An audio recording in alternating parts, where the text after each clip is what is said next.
नमस्कार मित्रांनो, महाराष्ट्रात आता गायींसाठी लाडकी योजना, महिन्याला 1500 रुपये मदत आणि संकरित गायींवर तब्बल 75% अनुदान.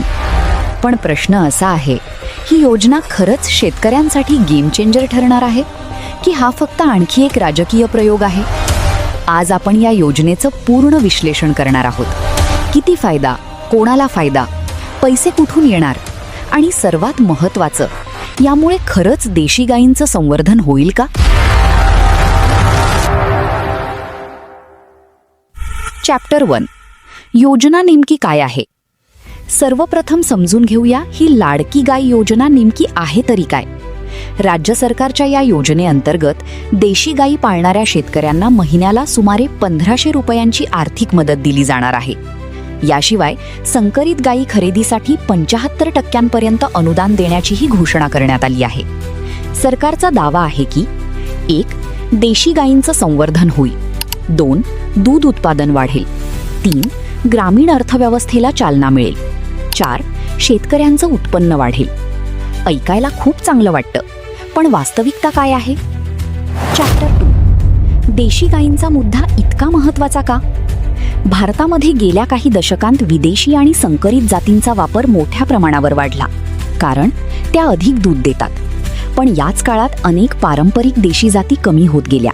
उदाहरणार्थ गीर, साहिवाल, थारपारकर, लाल सिंधी या जाती उष्ण हवामानात टिकाऊ असतात, त्यांना आजार कमी होतात आणि त्यांचा देखभाल खर्चही तुलनेने कमी असतो. म्हणून सरकार आता देशी जातींचं संवर्धन करण्यावर भर देत आहे. चॅप्टर 3. पण मोठा प्रश्न, आर्थिक गणित जुळतं का? आता इथेच सुरू होतो खरा मुद्दा.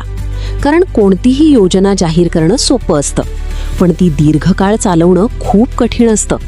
समजा राज्यात 10 लाख शेतकरी या योजनेसाठी पात्र ठरले. जर प्रत्येकाला महिन्याला 1500 रुपये दिले तर महिन्याचा खर्च 150 कोटी रुपये आणि वर्षाचा खर्च सुमारे 1800 कोटी रुपये. आता यामध्ये 75% अनुदान वेगळं, म्हणजे सरकारवर प्रचंड आर्थिक भार येऊ शकतो. आणि भारतात आधीच अनेक कृषी योजना आर्थिक ताणाखाली आहेत. विचार करायला लावणारी गोष्ट आहे. चॅप्टर 4. शेतकऱ्यांना खरंच फायदा होईल? आता आपण शेतकऱ्यांच्या दृष्टिकोनातून बघू. एका गायीचा महिन्याचा खर्च काय असतो? चारा, औषधं, देखभाल, पाणी, मजुरी. अनेक वेळा हा खर्च 3 ते 5,000 रुपयांपर्यंत जातो.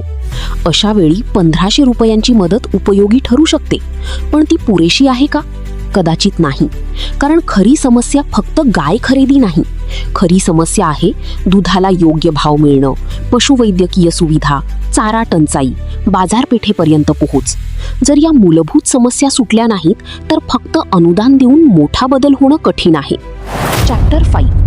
राजकारण विरुद्ध वास्तव. भारतामध्ये गाय हा फक्त आर्थिक विषय नाही, तो भावनिक, सामाजिक आणि राजकीय विषयही आहे. म्हणून अशा योजना जाहीर झाल्या की त्यावर लगेच 2 प्रतिक्रिया येतात. एका बाजूला लोक म्हणतात देशी गायींचं संरक्षण गरजेचं आहे, तर दुसरी बाजू विचारते शेतकऱ्यांच्या इतर प्रश्नांचं काय? आणि इथेच सरकारसमोर सर्वात मोठं आव्हान उभं राहतं. ही योजना प्रत्यक्षात जमिनीवर किती प्रभावीपणे राबवली जाते हेच तिचं यश ठरवणार आहे. तर मित्रांनो, लाडकी गाय योजना ही कल्पना ऐकायला आकर्षक आहे.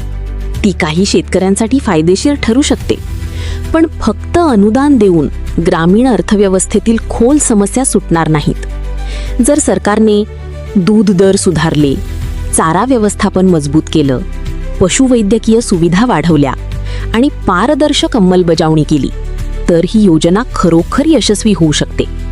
पण जर ही फक्त घोषणांपुरती मर्यादित राहिली तर ती आणखी एका अपूर्ण योजनेच्या यादीत जाऊ शकते. तुमचं मत काय? ही योजना खरंच शेतकऱ्यांसाठी फायदेशीर ठरेल की हा फक्त राजकीय स्टंट आहे? कॉमेंटमध्ये नक्की सांगा. चॅप्टर 6. अर्ज कुठे करायचा? सध्या या लाडकी गाय योजना संदर्भात अधिकृत अर्ज प्रक्रिया पूर्णपणे सुरू झाल्याची स्पष्ट माहिती उपलब्ध नाही.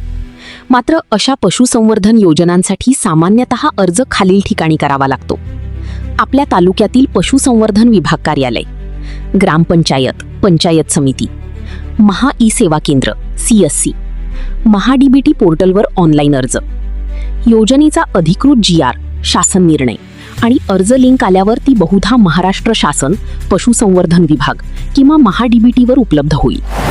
चॅप्टर 7 कागदपत्रे. आधार कार्ड, 7/12 उतारा, बँक पासबुक, रहिवासी दाखला, जनावरांची माहिती, टॅग नंबर, जातीचा दाखला लागू असल्यास. अधिकृत नोटिफिकेशन आल्यानंतरच अंतिम प्रक्रिया निश्चित होईल. तोपर्यंत अशाच व्हिडिओसाठी चॅनल सबस्क्राईब करून ठेवा. तर चला, अशाच एका नवीन विषयावर नवीन व्हिडिओ घेऊन पुन्हा भेटूया. तोपर्यंत धन्यवाद.